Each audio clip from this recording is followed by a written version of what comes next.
Hello guys! Medyo matagal-tagal na akong hindi nakaka-voice over kasi nga sinisipon na naman ako. Ngayong araw nga ay magluluto na naman si chef asawa ko ng 3 putahing ulam daw for lunch. So nagigisa na siya dyan ng karne kasi magluluto daw kami ng alamang. Tapos yung nasa isang kawali naman, pansahog daw yan sa gulay. Siguro kapag magaling ka talaga magluto, kayang-kaya mo pagsabay-sabayin lahat yung mga niluluto mo. At nagtataka din ako kasi kapag nagluluto yung asawa ko, hindi niya naman tinitikman.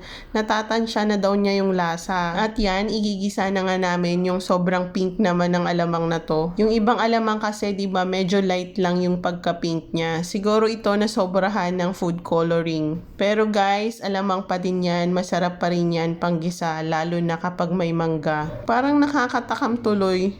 Hindi pa ba uso yung mangga ngayon?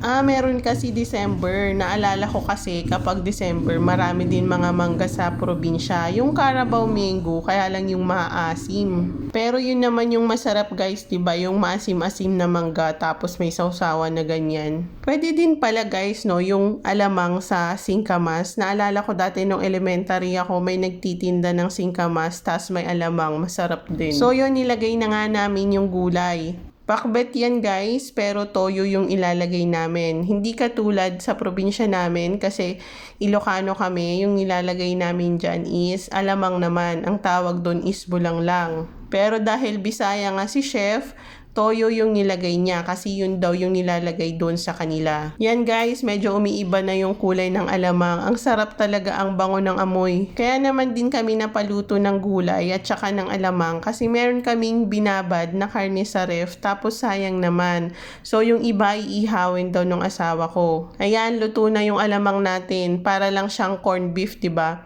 Baka mapagkamalan mo yung corned beef tapos marami yung maisubo mo. Naku, ang alat. At luto na rin nga yung gulay. So, ang iintay na lang natin maluto ay yung inihaw. Itong ulam naman na to guys, hanggang hapunan na. Kaya sulit na rin yung pinangbili mo kasi 2 beses nyo nakakainin. Kung hindi matakaw, meron pa kinaumagahan.